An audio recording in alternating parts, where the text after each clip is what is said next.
Di Gunung Julang, Lebak Banten. Kepada beliau dengan segala hormat kami persilakan. Sallu ala Nabi Muhammad. Kenal.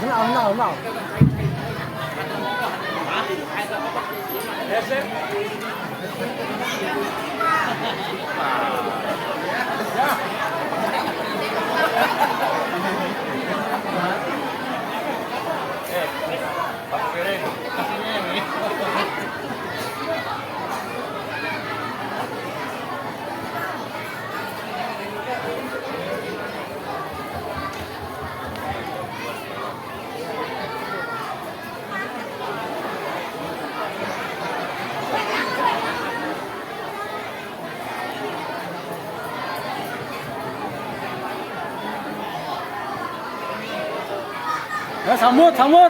Naik ke sini. Sambut. Hadroh, sambut.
Assalamualaikum warahmatullahi wabarakatuh.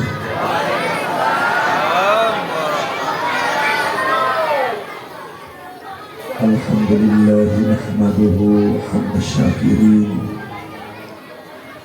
wa nu'minu bihi imanal muqinin wa nuqirru biwahdaniyatihi iqrar as-sadiqin. ونصلي ونسلم على سيدنا وحبيبنا وشفيعنا ومولانا نبينا محمد صلى الله عليه وسلم خاتم الأنبياء والمرسلين وعلى آله وصحبه أجمعين. أشهد أن لا إله إلا الله الملك الحق المبين وأشهد أن سيدنا ونبينا ومولانا محمدا صلى الله عليه وسلم عبده ورسوله رب العالمين. أما بعد. Hadratil mukarramin wal muhtaramin yang sama kita hormati dan kita cintai, yang sangat kita muliakan dan kita banggakan, segenap para habaib, para ulama, para ajunan, para kiai, asatidz wal asatidzah, para tokoh dan kesepuhan kita. Dan mohon maaf saya tidak dapat sebutkan satu persatu daripada nama kemuliaan dan kebesarannya, yang mudah-mudahan semuanya dipanjangkan umurnya dengan sehat walafiat, amin. Ditambah istiqomah dan barokah, amin ya rabbal alamin. Segenap para panitia PHBI peringatan Hari Besar Islam akan dilahirkannya Nabi yang kita cinta, Nabi yang kita bangga, Nabi yang kita siap berkorban segalanya untuknya. Alhamdulillah, suksesnya acara PHBI pada malam hari ini tidak lepas daripada kerja keras segenap para panitia, betul. Yang sama kita hormati dan kita cintai, kita doakan Semoga para panitia ini apapun yang telah dicurahkan dan dikerahkannya dibalas oleh Allah dunia dan akhirat. Amin. Dan siapapun yang terlibat untuk mensukseskan acara pada malam hari ini, Allah ganjar dengan ganjar yang sangat berlipat ganda dunia dan akhirat. Amin. Ya Rabbal Alamin. Segenap aparatur pemerintahan, sipil, militer, TNI ataupun Polri yang hadir ataupun yang mewakili yang sama kita hormati. Dan kita doakan pula semoga semuanya menjadi hamba-hamba Allah yang mendapatkan taufik dan hidayah, sehingga menjadi pemimpin yang beriman dan bertakwa, cinta terhadap Allah dan Rasulnya, dan bangga dengan Islam dan umatnya. Amin ya Rabbal Alamin. Akhirnya salam penghormatan pada saat ini saya sampaikan kepada segenap yang hadir, daripada kaum bapak, kaum ibu, para pemuda, para pemudi, adik dan kakak santrin wa santriawati hadirin wal hadirat rahimakumullah. Secara spesial salam hormat ini saya sampaikan kepada sahabat dan saudara saya seperjuangan daripada Front Persaudaraan Islam FPI Kabupaten Tangerang dan seluruh sayap juangnya teristimewa daripada DPC FPI Kecamatan Rajab, yang mudah-mudahan kumpulnya kita di tempat yang istimewa ini dalam rangka yang sangat istimewa, yaitu memperingati hari lahir manusia yang paling istimewa. Kita semua di sini diistimewakan oleh Allah dunia dan akhirat. Kita dimuliakan oleh Allah dunia dan akhirat. Kita dibahagiakan oleh Allah dunia dan akhirat. Urusan kita dimudahkan oleh Allah. Segala hajat kita dikabul oleh Allah Subhanahu wa taala. Amin ya Rabbal Alamin. Saudaraku kaum muslimin muslimat rahimakumullah, pada peringatan Maulid saat ini panitia sudah sepakat mencantumkan tema dengan peringatan Maulid Nabi Muhammad sallallahu alaihi wasallam, kita wujudkan keteladanan akhlak Rasulullah dalam kehidupan sehari-hari. Luar biasa ini panitia. Saya mengapresiasi ini kepada panitia. Walaupun saya bukan orang yang hebat bisa membaca hati pikiran seseorang, tapi saya di sini punya perkiraan ini panitia betapa merindukannya, betapa merindukan sekali agar umat Islam ini kembali ke jalan Rasulullah. Betul. Sungguh mulia ini cita-cita para panitia. Sungguh istimewa ini harapan panitia. Apa maksudnya? Maksudnya adalah bagaimana umat Islam saat ini menjadi pribadi umat Islam yang sangat baik. Betul. Sehingga kalau sudah menjadi pribadi yang baik, maka umat Islam tersebut akan diberikan pertolongan oleh Allah. Betul. Mudah dalam segala urusan, bahkan akan diberikan kebahagiaan dunia dan akhirat. Ini maksud panitia mencantumkan supaya umat Islam kembali ke jalan Rasulullah. Dan memang ini bukan hanya keinginan panitia saja. Ini bukan hanya keinginan para ulama, para sepuh yang ada di sini, tapi memang ini instruksi Allah. Ini memang perintah dari Allah. Dulu ibu-ibu kayak gak ada di waktu mingguan, gak ada waktu bulanan, gak ada tahunan, yang ngaji-ngaji, yang ngobrol-ngobrol. Mak, ibu hadir, sehat, kuat, masih semangat, siap ngaji, benar, mau ngaji mau ngerumpi, ngaji apa ngerumpi? Kalau mau ngaji tadi saya bahasan sampai mana Bu? Jangan pun ibu yang berumpi bapak aja kagak jelas apa maksudnya, betul. Jadi ini bukan hanya keinginan panitia, bukan hanya keinginan kiai, tapi memang ini instruksi Allah, perintah dari Allah supaya kita menjadi pribadi muslim yang baik. Dan ini perintah sebenarnya bukan hanya untuk umat Islam saja. Kenapa? Karena Nabi diutus oleh Allah bukan untuk umat Islam, betul, tetapi sekalian alam, khususnya kafatan linnas, untuk seluruh umat manusia. Tidak peduli sukunya apa, tidak peduli negaranya apa, tidak peduli agamanya apa, terseru dengan instruksi Allah, betul. Kafatan linnas, supaya umat manusia ini menjadi pribadi yang baik. Dan tidak mungkin manusia menjadi pribadi yang baik kalau tidak diberikan percontohan yang baik, betul. Percontohan yang baik harus dilakukan oleh orang yang baik. Orang yang baik siapa untuk kita? Siapa orang yang harus diikuti oleh seluruh alam, khususnya oleh seluruh umat manusia? Tiada lain dan tiada bukan, hanya satu-satunya manusia, saudara. Siapa manusia tersebut? Manusia tersebut yang kita peringati hari lahirnya pada malam ini.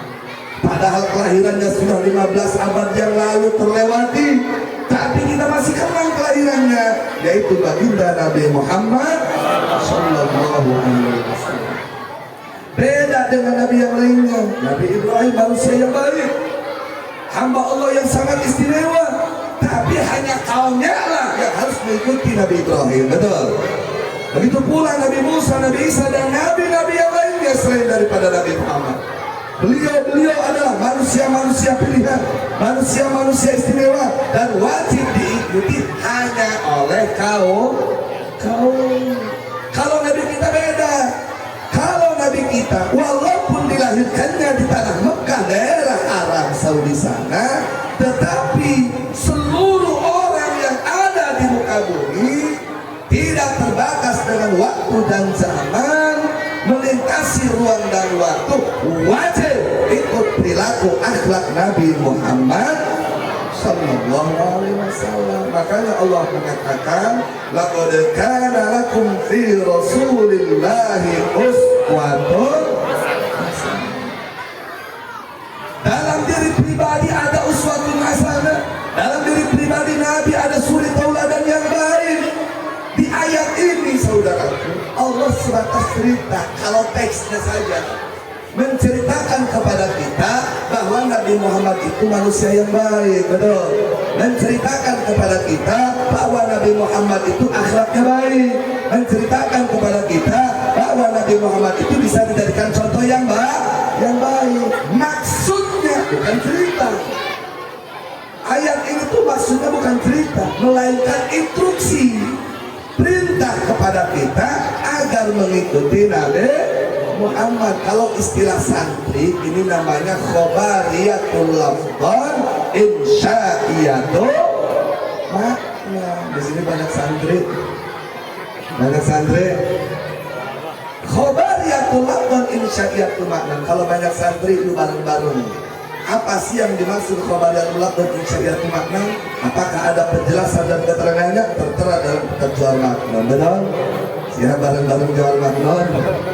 Wasiqatul ikhbari tatile tolab lefakle.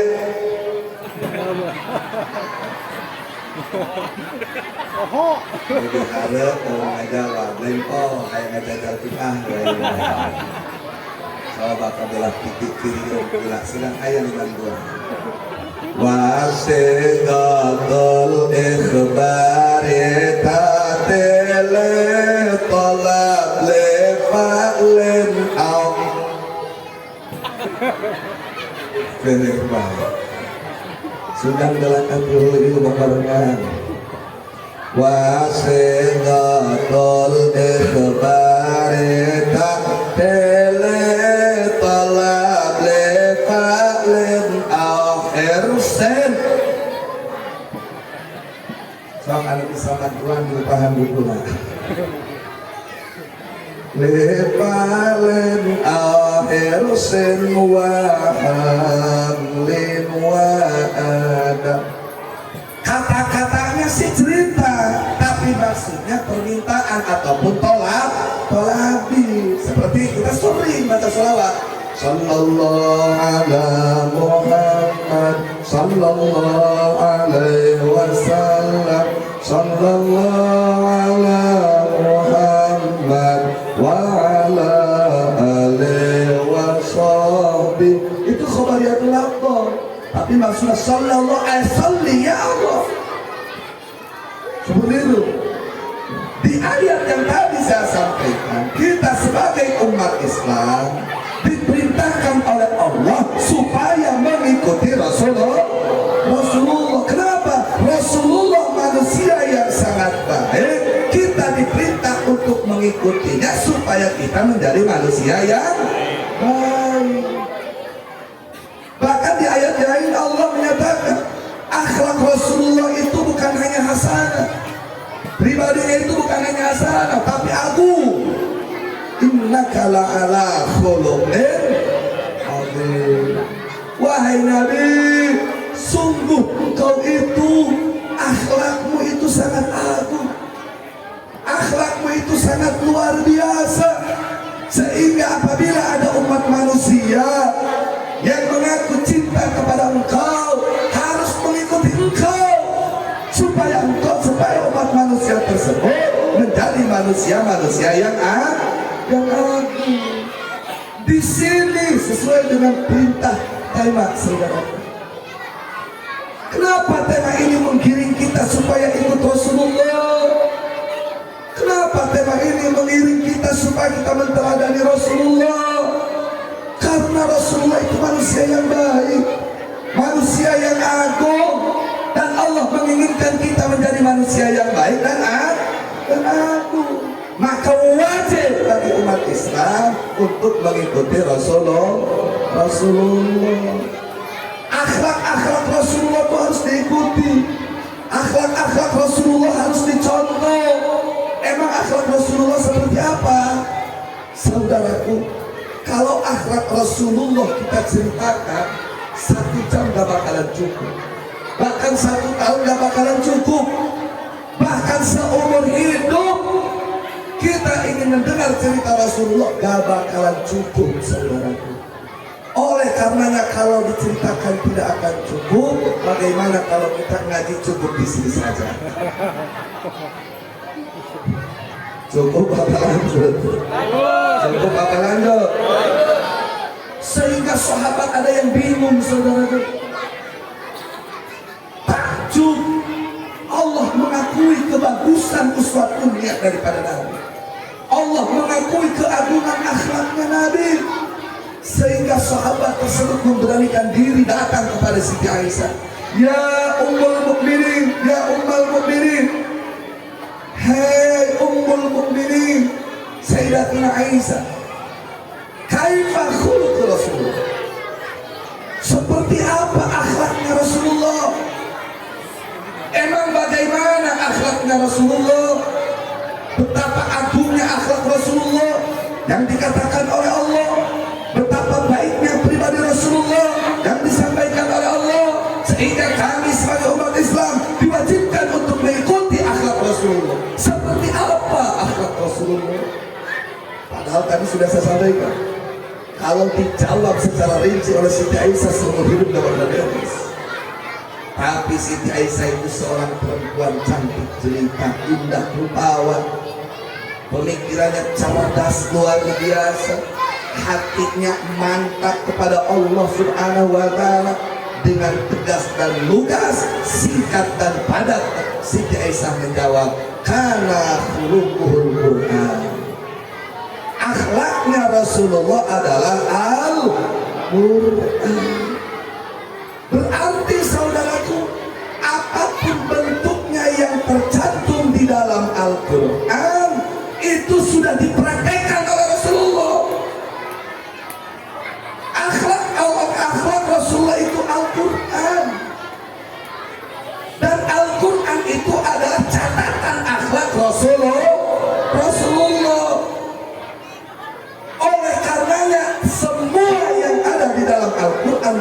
dan akhlak Rasulullah, maka kita sebagai umat Islam jangan pilih-pilih ayat.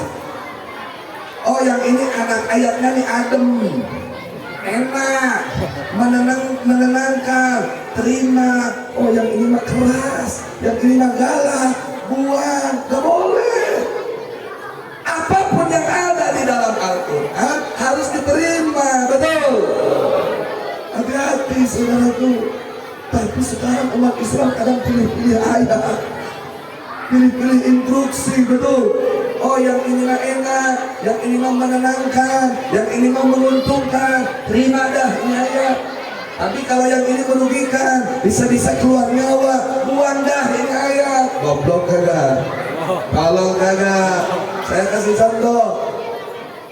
Di dalam Al-Quran ada ayat yang sama perintahnya, tapi beda yang diperintahkannya, sehingga penerimaan umat Islam saat ini banyak yang berbeda, saudara.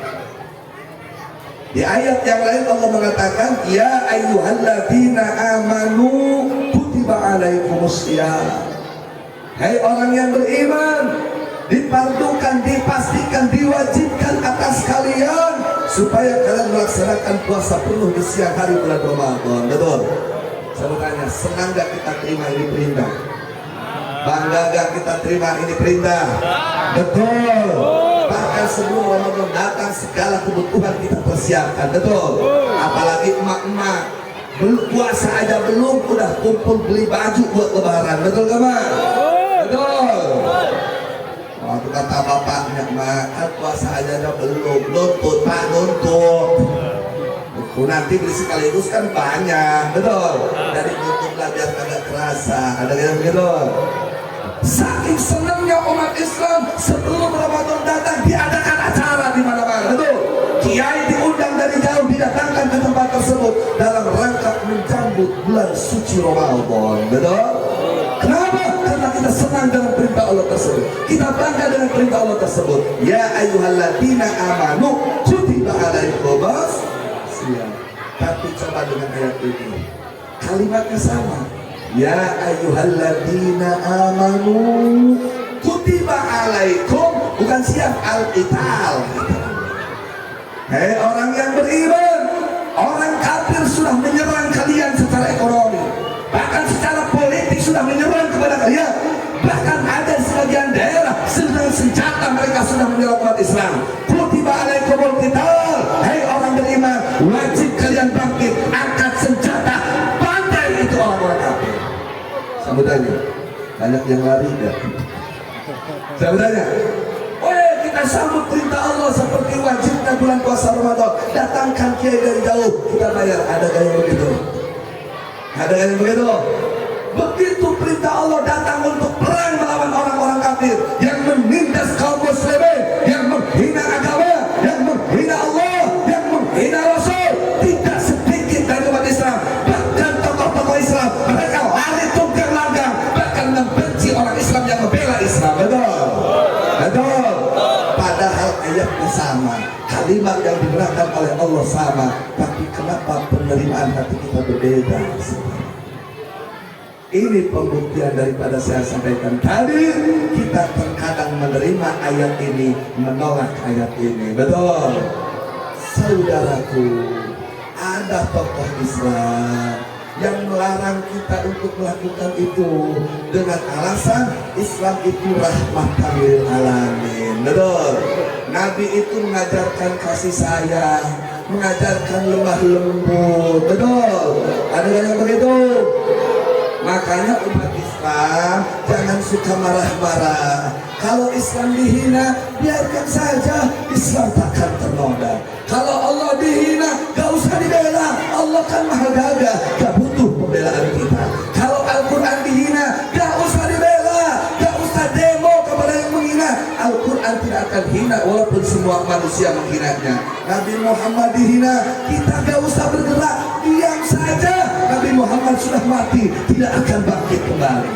Islam rahmatan lil alamin, tidak mengajarkan kekerasan, tidak pernah mengajarkan terorisme, tidak mengajarkan daripada kriminalisasi. Islam mengajarkan lemah lembut. Ada yang bicara seperti itu? Ada yang bicara seperti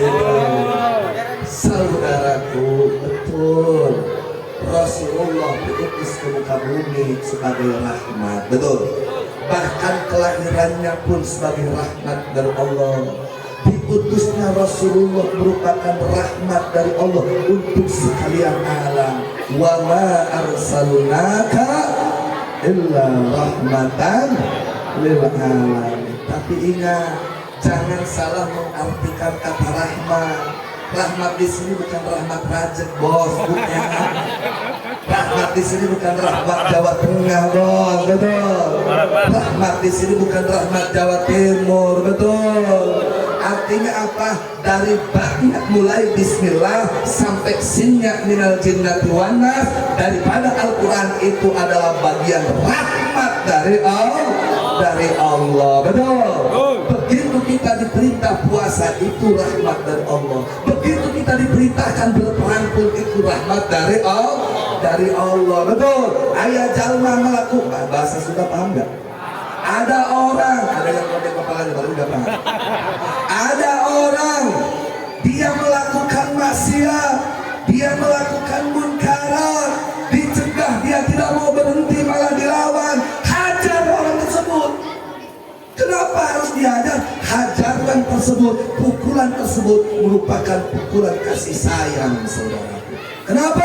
Kalau orang tersebut tidak beri pukul, dia tidak akan berhenti. Kalau dia tidak berhenti, neraka jahanam bagiannya, betul. Oleh karenanya, pukul dia supaya dia berhenti, agar dia yang tadinya mau masuk neraka kembali ke dalam surga, betul gak?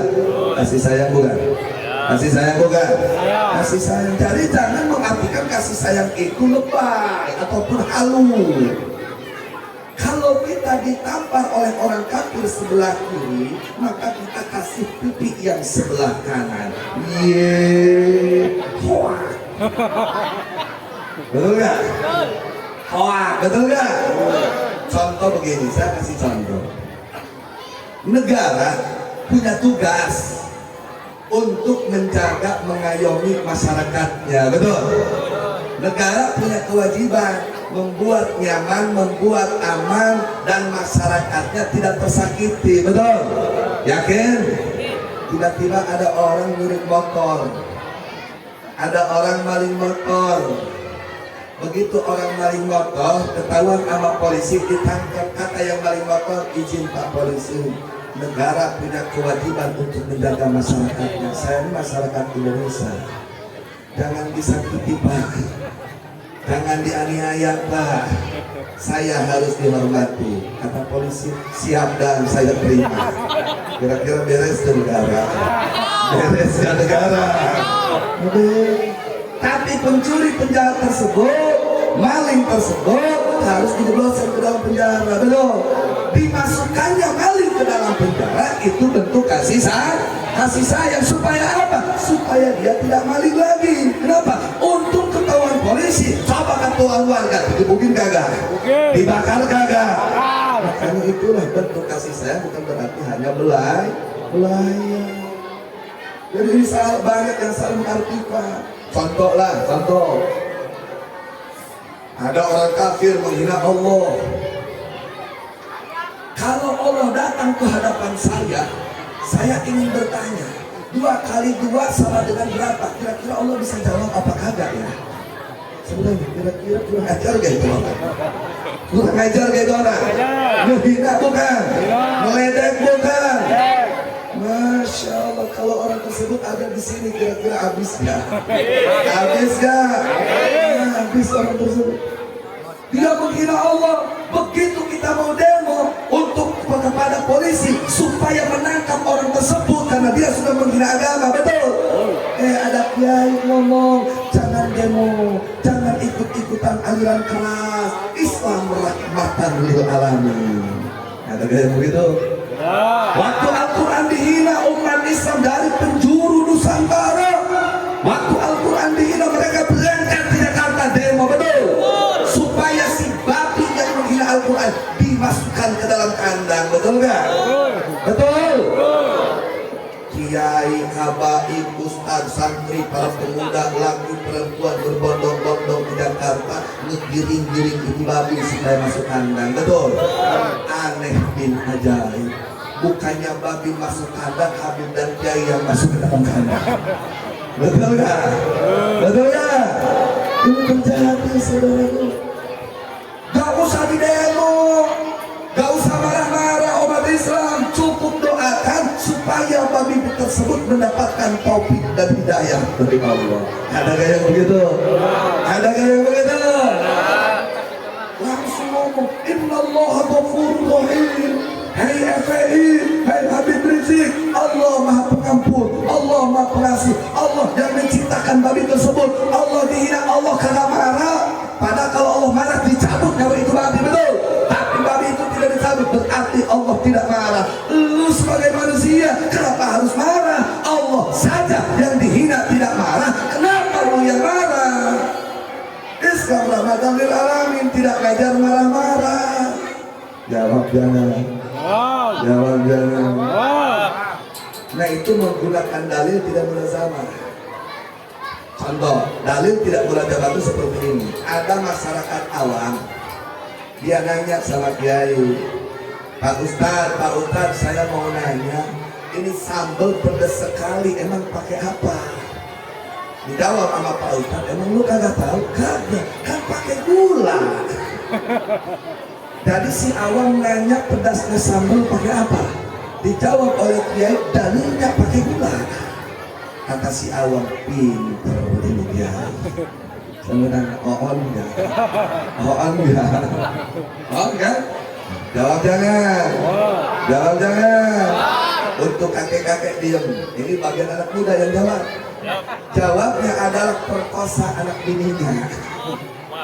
Perkosa tuh anak bini Kiai itu. Setelah enak merkosa bini Kiai, Kiainya datang. Sambutannya, marah apa dari itu Kiai? Jawab betul. Jujur Bapak, kalau istri Kiai lagi diperkosa sama tuh pemuda, terus Kiai tersebut datang, marah gak itu Kiai? Marah. Marah gak itu Kiai? Marah. Jangan takut pemuda, lanjutin. Bilangin sama Pak Kiai jangan salah paham.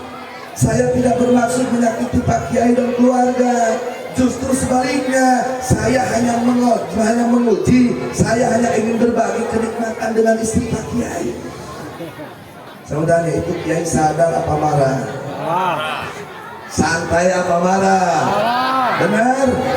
Pak Kiai, Innallaha ghafurur rahim. Allah yang menciptakan saya melanggar aturan Allah, Allah kagak marah. Buktinya saya masih hidup Pak Kiai. Pak Kiai kagak mintain saya, Pak Kiai kagak ngasih saya makan. Saya melakukan kesalahan, kok Kiai marah-marah? Kan kata Pak Kiai, Islam rahmatan lil alamin. Lebih baik Pak Kiai ke dapur, ambil wudhu, sholat hajat, doakan saya supaya saya dapat taufik hidayah. Saya tanya, itu Kiai ke dapur ngambil golok apa ngambil wudhu? Ngambil golok apa ngambil wudhu? Nah ini permasalahannya saudaraku.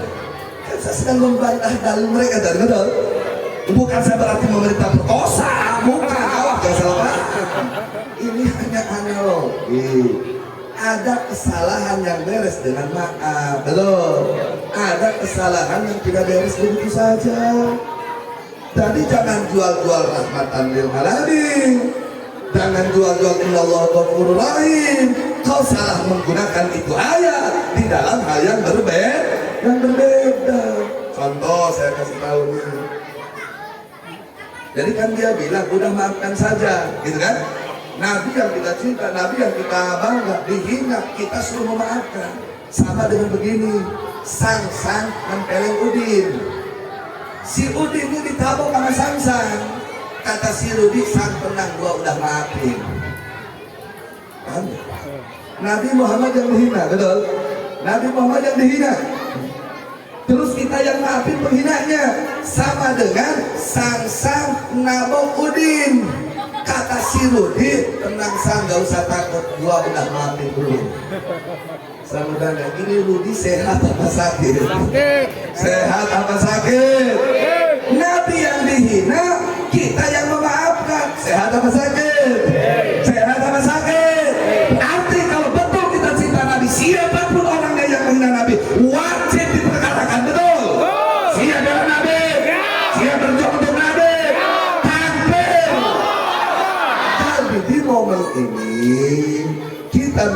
Nabi dalam rangka bagaimana kita mensuri tauladani Nabi, kita ikut Nabi. Tapi jujur saudaraku, lanjut jangan. Jujur saya sangat khawatir. Tapi ya Allah, mudah-mudahan kami yang ada di sini semoga dijadikan manusia-manusia yang mampu dan bisa mengikuti Nabi. Amin. Kenapa? Di ayat ini Allah memerintahkan kita supaya ikut Nabi, betul.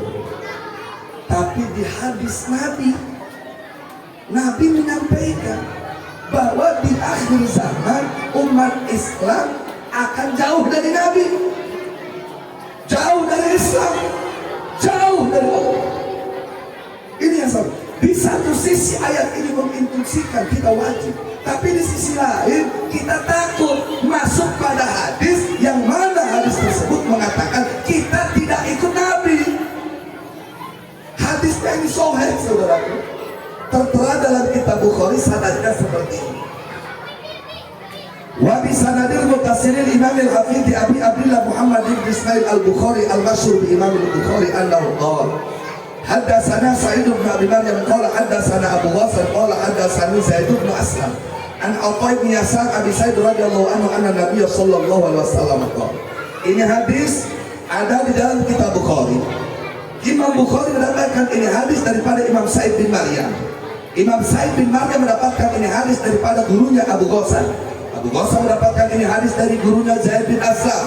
Zaid bin Aslam mendapatkan hadis dari gurunya Atha bin Yasar. Atha bin Yasar mendapatkan ini hadis daripada Imam Abi Sa'id al-Khudri.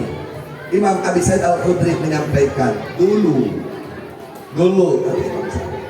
qala Rasulullah, dulu Rasulullah mengatakan la tattabi'unna sanana man qablakum shibran bi shibrin wa dira'an bi dira'in hatta law salaku ju'ra tabbin la salaktumu. Di riwayat yang lain diganti ibaratnya bukan law salaku, hatta law dakhalu ju'ra tabbin la dakhaltumu. Qulna, di riwayat yang lain qalu ya Rasulullah al-yahuda wan nasara. La tattabi'un, hai umat Islam, hai ulama, hai pejabat, hai aparat, hai orang-orang yang mengaku sebagai orang beriman, yang mengaku sebagai orang Islam.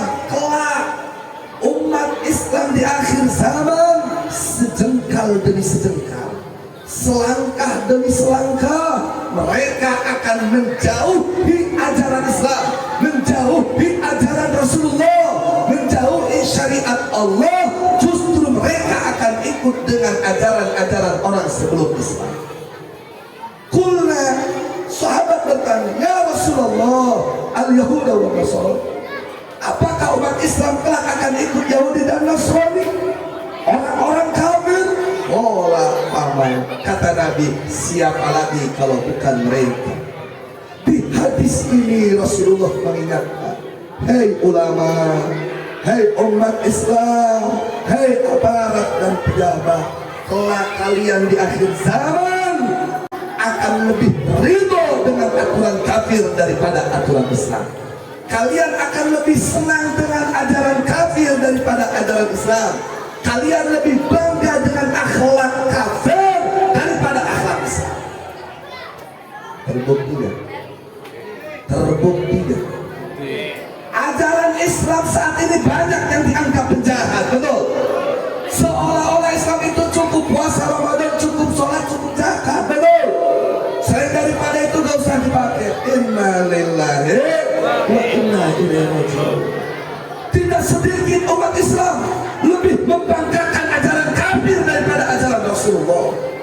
Tidak sedikit tokoh Islam, bahkan ulama, lebih bangga dengan aturan kafir daripada aturan Islam. Saudaraku, saat ini sedang ramai bagaimana di Jakarta ada jalan yang panjang mau dinamai dengan nama Kamal Atatürk. Betul? Siapa Kamal Atatürk? Kamal Atatürk adalah manusia bencana, manusia penjahat, manusia kurang ajar yang merusak kekhalifahan terakhir akhir yaitu Khalifah Utsmani adalah si Kamal Atatürk. Kamal Atatürk ini mirip dengan Fir'aun, nyawa hidupnya tubuhnya diabadikan oleh Allah. Fir'aun begitu kurang ajar kepada Nabi Musa, diabadikan oleh Allah tubuhnya sampai saat ini. Betul. Si Kamal Atatürk pun sama, saudaraku, diabadikan tubuhnya, tidak bisa dikubur sampai saat ini, saudaraku. Akhirnya karena baunya luar biasa, hanya ditutupi oleh batu marmer untuk memanipulasi, saudaraku. Tiba-tiba di Indonesia yang mayoritas umat Islam, Ahlus Sunnah wal Jamaah, yang merindukan tegaknya syariat Islam, merindukan kembalinya khilafah Islam, betul. Tiba-tiba mau dibuat jalan pengkhianat di sana. Marah tidak? Marah tidak? Tapi ada kiai, saudaraku, ada ustaz. Kamal Atatürk itu orang besar. Dia membawa perubahan. Hei congi, betul, Kamal Atatürk membawa perubahan, tapi berubah ya dari yang baik menjadi buruk. Apa orang seperti itu dikatakan pahlawan? Apa orang seperti itu dikatakan hebat? Jangan-jangan kau mengidolakan Fir'aun, betul? Bukan mengidolakan Nabi Musa, betul? Hei kiai, lu bela setan apa bela Allah? Hei ustaz, lu bela Rasul apa bela kafir? Hei ustaz, lu bela kafir apa bela Islam? Hati-hati, watak tabi'un nasanana man qablakum. Saya kasih contoh lagi, saudara. Seorang ulama, seorang kiai, ataupun orang Islam wajib membela umat Islam, betul? Wajib berpihak ada di umat Islam, betul? Tiba-tiba beberapa tahun yang lalu terlewati, ada orang kafir non-muslim mau membangun gereja di tengah-tengah kampung umat Islam. Di kampung tersebut tidak ada satupun non-muslim atau orang kafir. Otomatis penduduk Islam di situ marah, betul? Tidak terima kalau orang kafir, orang Kristen, non-muslim bikin gereja di kampung mereka. Silahkan, gak ada urusan, betul? Ini orang non-muslim bikin gereja di kampung muslim. Marah tidak umat Islam? Marah tidak umat Islam? Karena mereka banyak uang, mereka gunakan preman, mereka gunakan aparat. Masyarakat bersatu melawan preman dan aparat. Masuk media, langsung umat Islam Indonesia terpapar paham radikal, intoleransi, tidak saling menghormati antar agama. Padahal Allah sudah mengatakan lakum dinukum waliyadin. Dianggap kurang ajar umat Islam yang membela harga dirinya, saudara. Tiba-tiba, kalau itu sih gak aneh. Kenapa? Karena yang memberitakannya juga kagak pakai kerudung, betul? Cuma pakai rok mini, betul? Yang lebih aneh ada kiai tampil di televisi, saudaraku. Itu umat Islam kurang ajar. Umat Islam tidak tahu ajaran Islam. Islam rahmatan lil alamin. Kalau mereka imannya kuat, mereka tidak akan terganggu dengan berdirinya gereja. Hei kiai, lu manaskan kulit eta sana. Lamun kiai boga kayak yang yang manaskan kulit eta Allah lain sana. Lamun kiai boga kayak kinan ka Allah, geura asup kana sana. Lamun kiai teu asup berarti kurang iman eta kiai. Paham? Langsung diserang umat Islam intoleransi, saudara. Mereka dianggap tidak ngaji. Umat Islam tidak dianggap paham lakum dinukum waliyadin. Tidak paham tentang toleransi, saudara. Mereka membela orang-orang kafir, itu tokoh umat Islam, bukannya membela umat Islam. Tidak lama kemudian terjadi di Papua Tolikara. Ada umat Islam sedang berjamaah Idul Fitri, betul?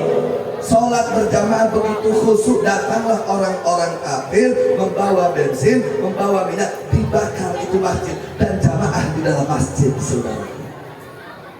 Akhirnya alhamdulillah TNI langsung mengambil sikap, mengambil tindakan, diamankan itu masyarakat di Koramilnya, dan alhamdulillah hampir tidak ada korban nyawa, saudara.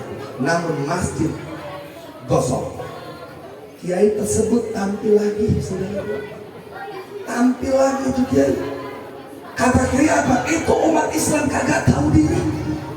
Udah tahu di daerah mayoritas non muslim, umat Islam sebagai minoritas masih saja mau melaksanakan ibadah. Sebenarnya kira-kira ini kiai apa setan? Di saat umat Islam mayoritas menolak pembangunan gereja, umat Islam dicaci maki oleh dia, betul. Di saat umat Islam minoritas dianiaya oleh non-muslim, dia jelek-jelekan juga itu umat Islam. Ini kiai setan, miring apa lempeng? Sehat apa sakit? On apa tidak? Bayangkan. Miring. Bukti hadis Nabi, betul.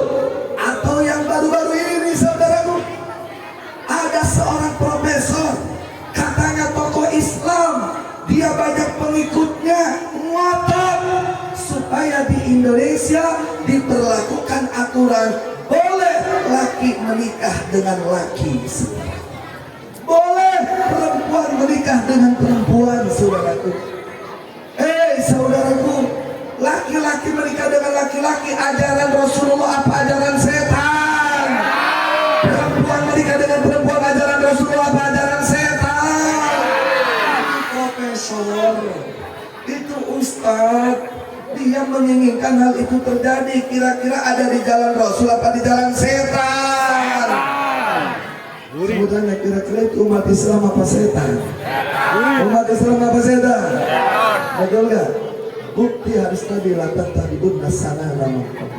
Ada lagi baru-baru ini menyerang ibu-ibu. Ibu-ibu diserang oleh tokoh Islam. Ustadz Kiai setiap hari minimal setiap minggu mengajar ibu-ibu supaya ibu-ibu ini mau menggunakan jilbab untuk menutup aurat. Betul gak, Bu? Betul gak, Bu? Diperintah oleh sang ibu, tolonglah Bu, ibu sih memang cantik, tapi tolong cantik ibu itu sembunyikan. Kenapa? Karena kalau nggak disembunyikan itu bagaikan mutiara ditaruh di pinggir jalan, jadi murah. Betul gak, Bu? Jadi supaya mutiara ini terjaga harganya, terjaga kualitasnya, taruhlah disimpan di tempat yang baik. Betul?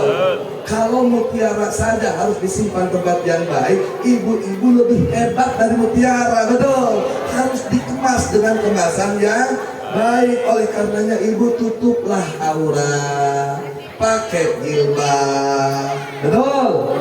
Capek ustaz dan kiai merayu berdakwah untuk ibu-ibu menutup aurat. Betul?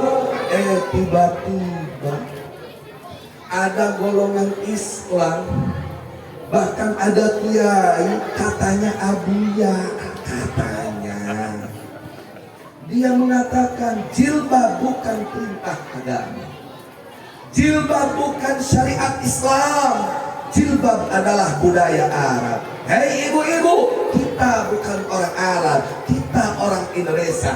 Buang itu jilbab, pakai konde sehari-hari. Ada gak yang begitu? Ada gak yang begitu? Innalillahi wa inna ilaihi raji'un. Katanya jilbab budaya Arab. Kenapa Nabi punya titel? Salah satu alasannya daripada innaka la'ala khuluqin adzim. Dulu di Mekah itu kaum umat manusia perempuan itu tidak mengenal jilbab, tidak mengenal jilbab. Dibuka, saling menghiasi rambut, pusar diperlihatkan kemana-mana. Betul? Mending mulus. Ini kayak buah nanas. Ya, diperlihatkan di mana-mana, sehingga kalau sepintas dari jauh ataupun orang luar datang ke situ tidak tahu apakah ini muslimah, apa ini kafirah. Tidak tahu. Akhirnya Allah instruksi, kul sampaikan oleh wahai Nabi kepada istri-istrimu dan sampaikan kepada perempuan-perempuan umat Islam agar mereka memanjangkan jilbabnya, agar mereka memakai jilbabnya. Betul? Malah diinstruksikan oleh Allah bagi perempuan umat muslimah rata pakai jilbab, sehingga jelas yang pakai jilbab bukan orang Islam, yang pakai jilbab orang Islam. Jadi siapa bilang jilbab budaya Arab, saudaraku? Ini perintah agama. agama tiba-tiba ada Ustaz bilang buka jilbab karena itu budaya Arab. Kita orang Indonesia jangan pakai budaya Arab. Hei somen, lu sebenarnya benci Islam apa benci Arab? Kenapa? Kalau lu bangga dengan budaya Indonesia, tidak mau menggunakan budaya lain, kenapa lu pakai jas? Betul gak? Kalau nikah pakai jas, betul. Kalau kantor ke kantor pakai jas, betul. Kenapa? Emang jas budaya Indonesia? Jas itu budaya Eropa, betul. Betul gak? Betul gak? Dia pakai lepis. Emang lepis pakai orang Indonesia? Lepis itu orang Barat, Cumi. Betul. Jadi ternyata ujung-ujungnya bukan Arab. Ujung-ujungnya adalah ajaran Islam. Shibran bishibrin, wadira'an bidira'in. Sejengkal demi sejengkal, sehasta demi sehasta, umat Islam diajak menjauh dari ajaran Rasulullah, diajak masuk ke ajaran orang kafir, walaupun mulutnya mulut Islam, walaupun ngakunya ngaku sebagai umat Islam, dalam KTP-nya beragama Islam, tapi perbuatannya jauh dari ajaran Rasulullah Sallallahu Alaihi Wasallam. Nah, mudah-mudahan kita tidak masuk daripada hadis ini, amin. Sehingga kita menjadi umat Rasulullah yang mampu mensuri tauladani baginda Rasulullah Sallallahu Alaihi Wasallam. Jadi saudaraku, wajib bagi kita sebagai umat Islam mengikuti akhlak Nabi, mengikuti akhlak Nabi. Tapi ingat, tidak mungkin kita bisa mengikuti akhlak Nabi kalau kita tidak mencintai Nabi. Tidak mungkin. Kenapa? Innal muhibba liman muhibbu muti. Kalau kita sudah cinta dengan seseorang, apa yang orang itu inginkan pasti kita berikan. Betul. Kalau kita ingin mencintai, kalau kita ingin mampu mengikuti Nabi, wajib tertanam cinta di dalam hati. Tapi mohon maaf, kita tidak mungkin mencintai Nabi, saudaraku. Kita mustahil bisa mencintai Nabi terkecuali kita tahu siapa itu Nabi. Betul? Jadi ketahui dulu Nabi kita. Saya mau tanya, Nabi kita namanya siapa sih? Jawab yang kompak. Nabi kita siapa namanya? Nabi Muhammad. Siapa namanya? Muhammad. Orang mana? Orang mana? Dilahirkannya di mana? Kenapa saya tanya? Kenapa saya tanya Nabi kita orang mana? Karena saat ini di Indonesia, terutama di Banten, banyak orang aneh-aneh, banyak orang gila ngaku jadi Nabi, betul. Tapi yang lebih gilanya, yang lebih anehnya masih ada itu pengikutnya. Udah tahu orang gila masih banyak yang ikuti, betul nggak? Makanya saya tanya, Muhammad kan Muhammad mana? Muhammad bukan. Kenapa? Karena ada orang, saya kenal orang tersebut. Beberapa waktu yang lalu datang silaturahim ke tempat saya. Begitu datang, dia ngomong, Abdi mana terang nih, paham gak? Saya baru tahu. Apaan yang lu baru tahu? Ternyata kuburan Sayyidina Ali dan Nabi Muhammad ada di Pelabuhan Ratu ya. Gua makan ini orang gimana? Agak gua sikap gimana? Betul. Mungkin ada kuburan Muhammad, tapi bukan Nabi Muhammad dan di Pelabuhan Ratu. Mungkin Muhammad nelayan, betul nggak? Dia datang katanya kuburan Sayyidina Ali dan Nabi Muhammad ada di Pelabuhan Ratu. Akhirnya saya nasihatin, alhamdulillah dia sadar, dia tobat. Lalu tobat itu tobat. Baru-baru ini di Banten lagi. Ada di daerah ujung kulon barat sana di Pulau Jawa, ada orang mendapatkan ilham dari Pelabuhan Ratu. Dia sholatnya menghadap ke 4 arah, barat, timur, selatan, utara. Untung tuh ngomong Allah di mana-mana. Aliran hak dan betul. Baik, di Sukabumi ada lagi namanya Meno.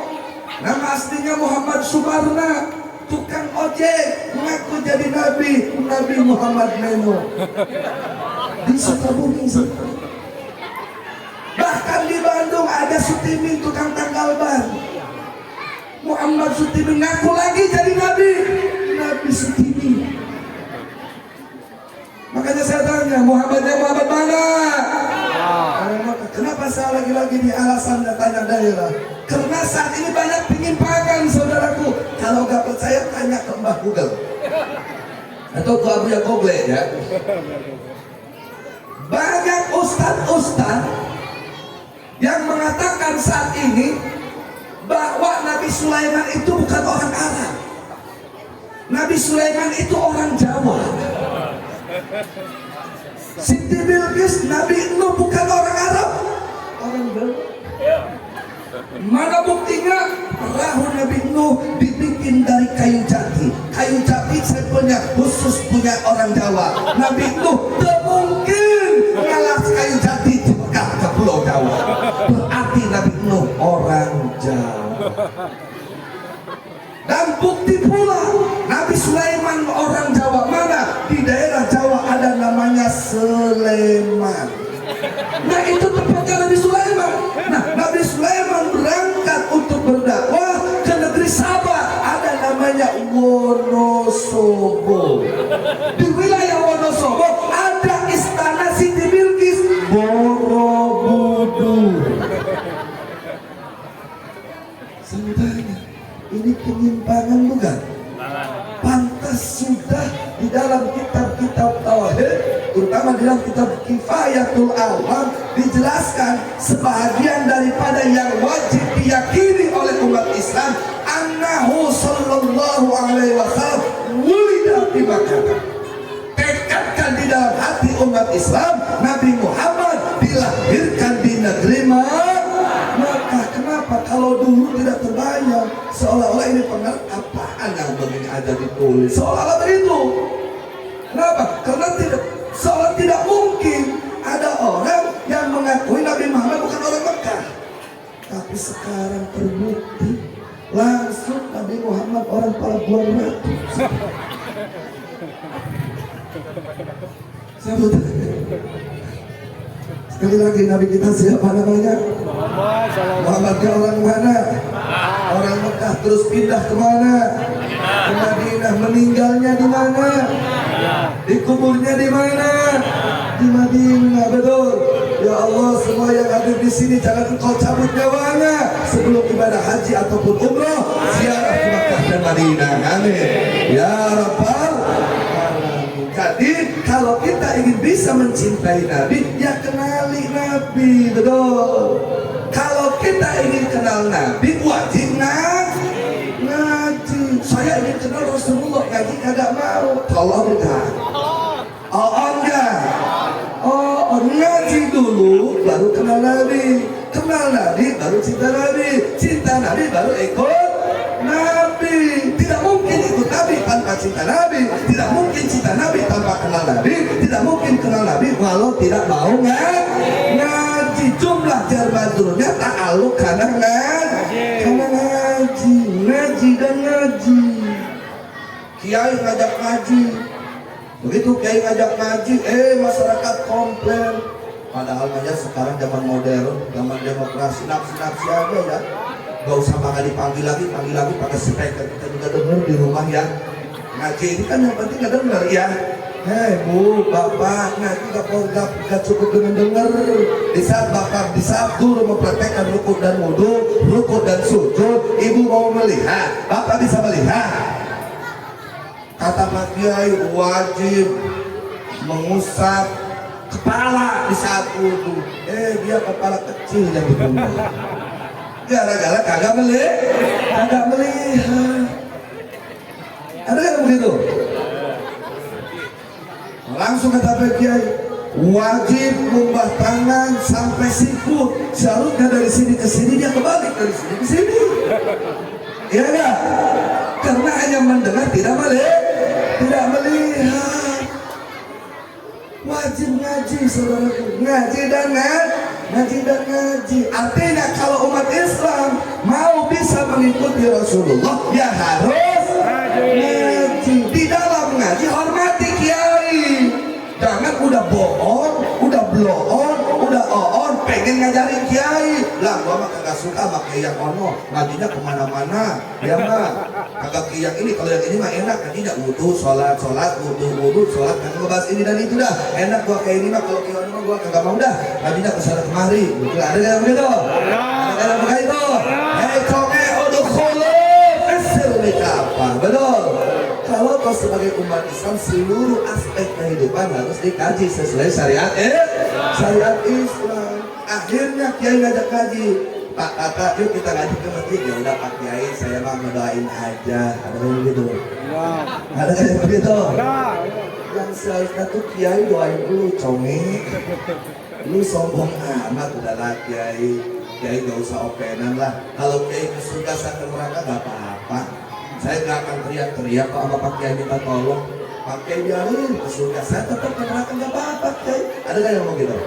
Ada gak yang ngomong gitu?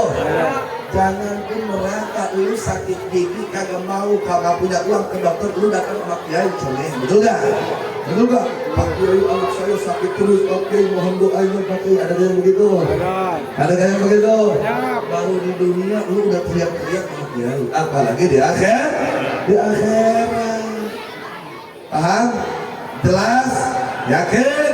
Jadi sekali lagi saya tegaskan, ngaji akan mengenalkan kita kepada Nabi, kenal kepada Nabi akan menimbulkan cinta kepada Nabi, cinta kepada Nabi kita akan bisa ikut ayat laqad kana lakum fi rasulillahi uswatun hasanah. Kalau sudah kita menjadi manusia yang baik, mengikuti Nabi, insya Allah kita akan mendapatkan rahmat Allah, menjadi penduduk surga. Kalau kita tidak ikut Nabi, jangan berharap mendapatkan rahmat Allah masuk surga, saudaraku. Bahkan ada orang sering baca sholawat ke Nabi, sering ikut maulidan Nabi, tapi tetap dia tidak akan mendapatkan syafaat Nabi. Dia tidak akan mendapatkan rahmat Nabi. Siapa mereka? Mereka adalah orang-orang, walaupun orang Islam, yang matinya hatinya penuh kebencian kepada keluarga Nabi. Contoh ada duriah Nabi, para habaib.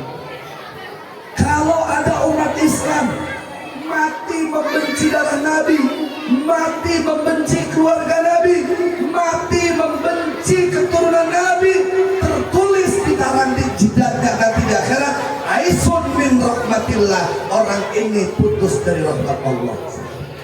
Sedangkan masuk surga dengan rahmat, betul? Tiba-tiba Allah memutuskan rahmatnya, berarti orang tersebut mustahil masuk surga. Kalau ada umat Islam mati dalam keadaan benci kepada para habaib, hati-hati kau mati dalam su'ul khotimah. Oleh karenanya saya berpesan untuk diri saya dan untuk saudara saya di sini, di Rajab ini banyak keluarga Nabi, harus untung di orang Rajab. Di daerah Kabupaten Tangerang ini banyak keluarga Nabi, banyak keturunan Nabi. Cintai mereka, sayangi mereka, hormati mereka. Jangan pernah kalian benci dengan mereka. Kenapa? Kalau kau mati dalam keadaan benci kepada mereka, Rasulullah memutuskan engkau dari rahmatnya Allah Subhanahu wa ta'ala. Contoh Imam besar Habib Rizik bin Hussein Shihab. Apa salahnya beliau? Beliau bukan pencuri, beliau bukan koruptor, beliau bukan penjahat, beliau tidak pernah berbuat makar. Saudara, tapi berbagai cara dicari untuk menganiaya beliau. Betul? Tubu ilallah, hai kalian segera taubat kepada Allah. Kalau mati belum taubat, jahanam bagian kalian. Terpercaya gula modal tidak lagi. Di situ kita doakan semoga Habib Rizik beserta kiai dan pasukannya dipanjangkan umurnya oleh Allah, dimudahkan dalam segala urusannya, amin. Diberikan kesehatan lahir dan batinnya, amin. Dimenangkan perjuangannya, amin. Dimudahkan dan dilapangkan rezekinya, amin. Dihancurkan musuh-musuhnya, amin. Ya Rabbal alamin. Bahkan kita sebagai ahlu sunnah wal jamaah, kalau mau jujur, kita nih hidup di muka bumi ini numpang sama para habaib. Numpang hidup sama para habaib, kita ngontrak sama para habaib. Mana dalilnya? Salawat itu suka kita baca. Ya Rasulullah salamun alaik ya Rafi asani wa daraji ahlu baitil mustafa tuhuri hum amanul ardi fadakiri ya Rasulullah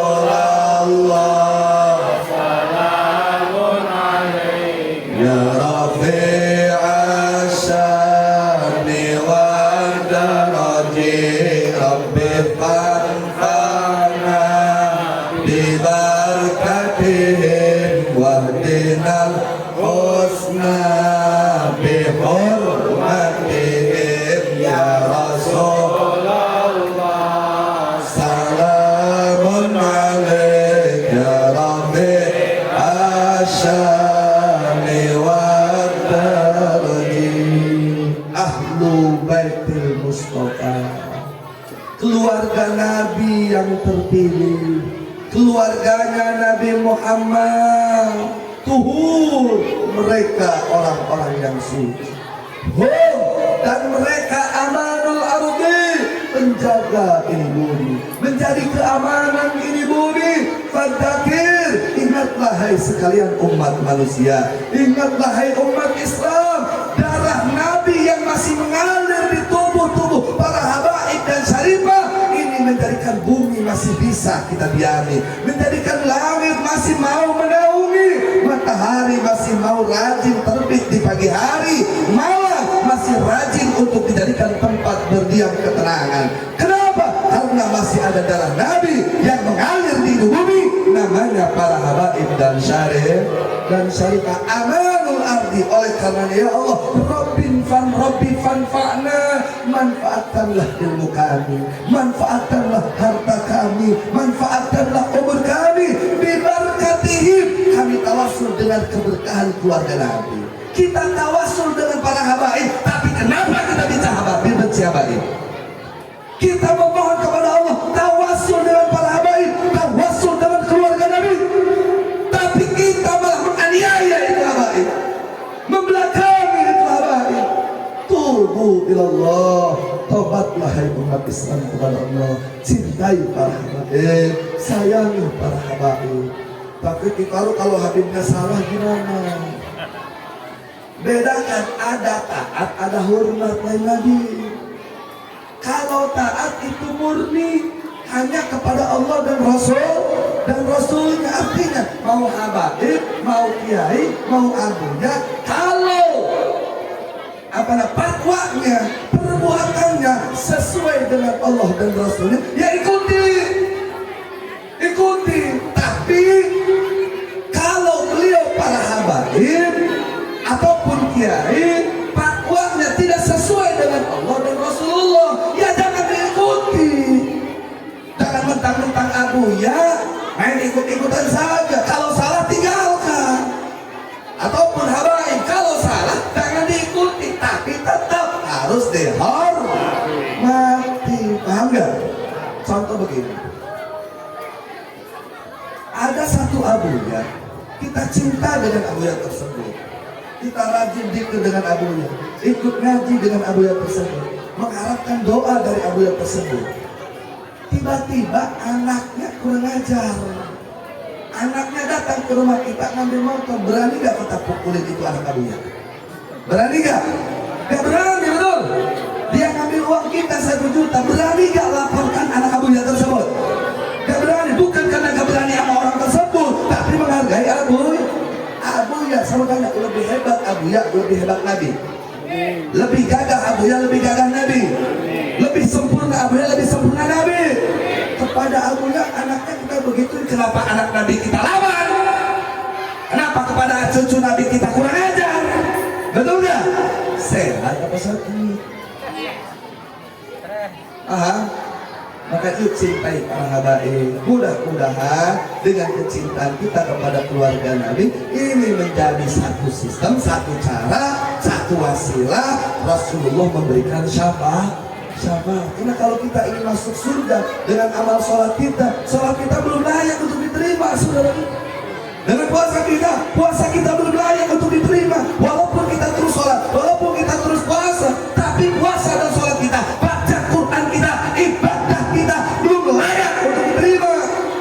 Betul? Tapi sungguh pun begitu. Ya Allah, kami cinta kepada cucu utusanmu. Cucu utusanmu pernah berkata, orang yang mencintai aku, maka aku akan bersamanya dalam surga. Betul? Kami buktikan cinta kami kepada Rasul dengan mencintai keturunannya. Betul? Siap cinta Rasul?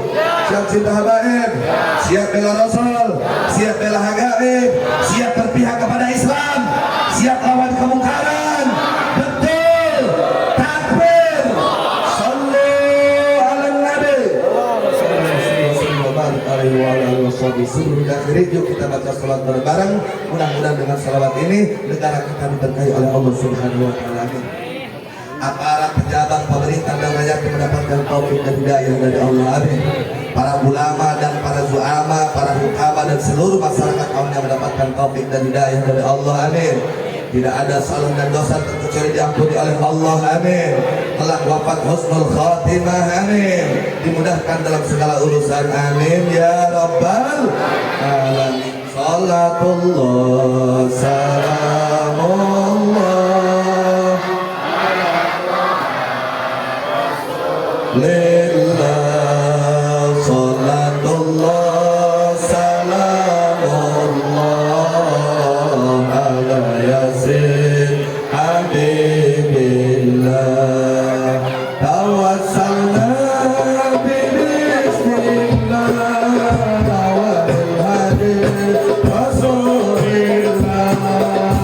Tawassalna bismillah wa bil hadi rasulillah wa bil mujahidillah bilalil badri ya Allah. Salatullah salamullah ala rasulillah.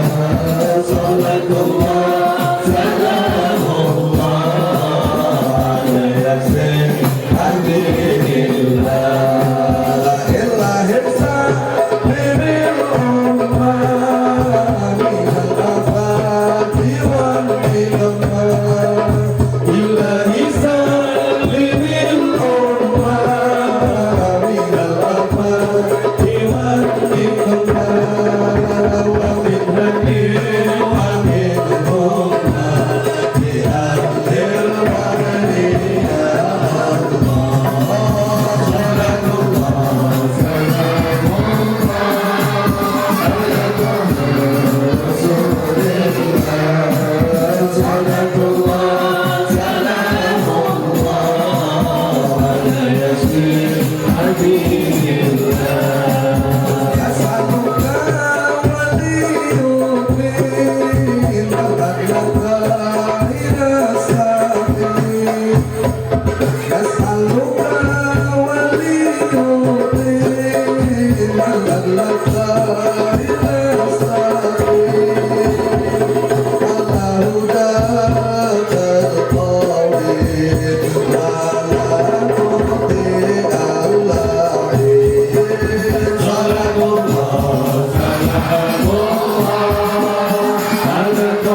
yang berkah tadi kita ditambah berkah oleh Allah Subhanahu wa taala.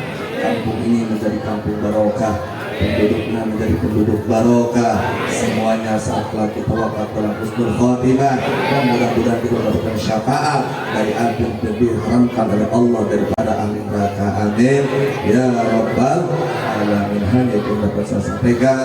Terima kasih atas perhatiannya. Mohon maaf atas segala kurang dan lebihnya. Hadanallahu wa iyyakum ajmain. Wassalamualaikum warahmatullahi wabarakatuh.